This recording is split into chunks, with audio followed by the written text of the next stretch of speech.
Personal na ipinaabot ni Philippine Air Force Commanding General Lieutenant General Arthur Cordura ang pakikiramay sa 5th Fighter Wing kasunod ng pagpanaw ng dalawang magigiting na piloto na sina Major Jude Salangoy at First Lieutenant April Jan Dadulya habang tinutupad ang kanilang tungkulin.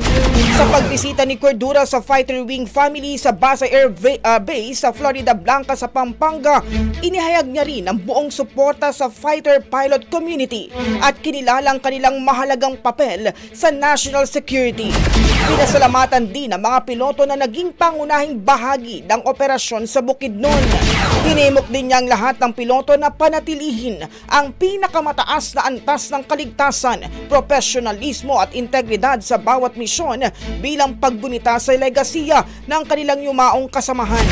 Ngayong hapon nga ay bibigyan ng arrival honors ang dalawang piloto sa Villamor Air Base sa Pasay City. Umahataw! Brigada Balita Nationwide! Ang bahaging ito ay hatid sa atin ng YummyVit ES2 Oral Drops. Simulang tuparin ang pangarap ng iyong anak. And stunting now,